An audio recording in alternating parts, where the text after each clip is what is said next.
Ndëruar jetë në spitalin e traumës, një nga të rinj të plagosur të shtunën nga përplasja me armë mes dy grupeve të rinj në qytetin e Laçit.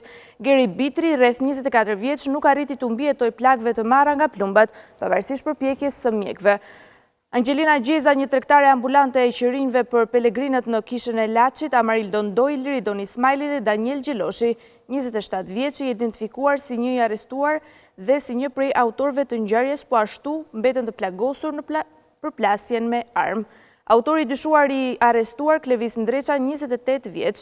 Policia tha se arriti të zbardhë ngjarjen bazuar në pamjet e kamerave të sigurisë dhe dëshmitë e personave. Hetimet kanë treguar se konflikti që rrezikoi të prodhojë një masakër nisi nga një aksident mes dy mjeteve me dëme të vogla materiale.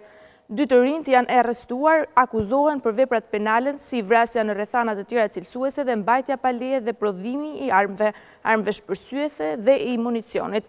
Por akuzat pritet të ndryshojë tashmë që një prej të rinjve ndëroi jetë.